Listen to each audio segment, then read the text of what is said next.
Basically, on tournament week, the trucks you see behind us come in on Monday morning.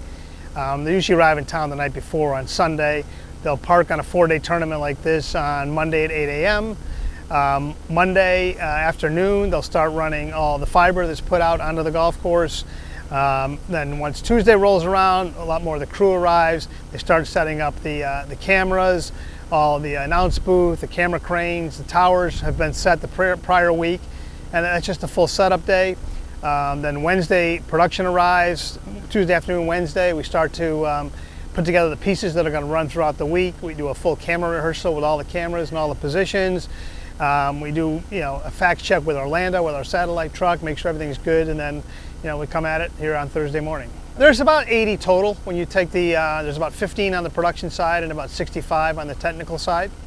It's all put together by our production manager and our technical manager on that side. There's 14 camera operators, 4 tape operators, 4 audio technicians, 2 graphics operators, 10 utilities, the guys that put all the cable out and work with the cameras.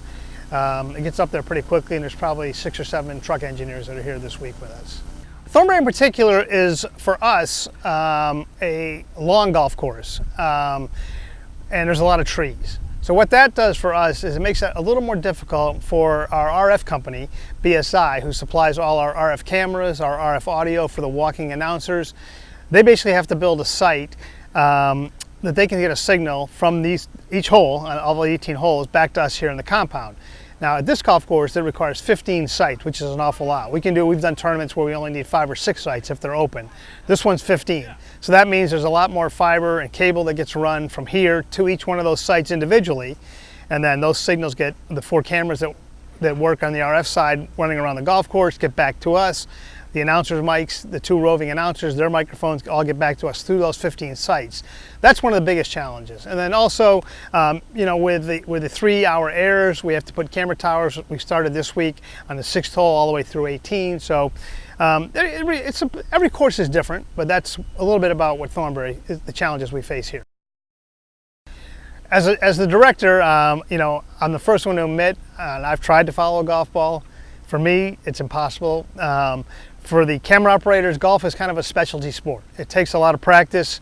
The guys that we travel with us on my crew are regulars. They do it, in and out every week.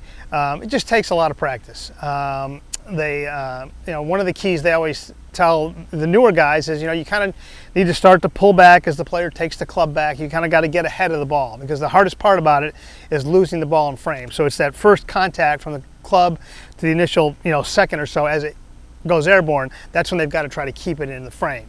And that's the hardest part. That's when most people lose it. The ball goes out of frame, and then you're trying to pan up, and tilt up rather, and then catch it, and that's impossible because then you're in a blue sky with a white golf ball, which is the other part of the equation, which are the video operators that sit in the truck. We have 3 video operators each week that shade anywhere between 14 and 16 or 18 cameras, whatever we have on the show, and their job is to run the irises on the cameras and stuff like that, so the camera operator can actually see that ball in the frame and in his viewfinder. So it's a very, very specialized, and it's amazing how good these guys are at it.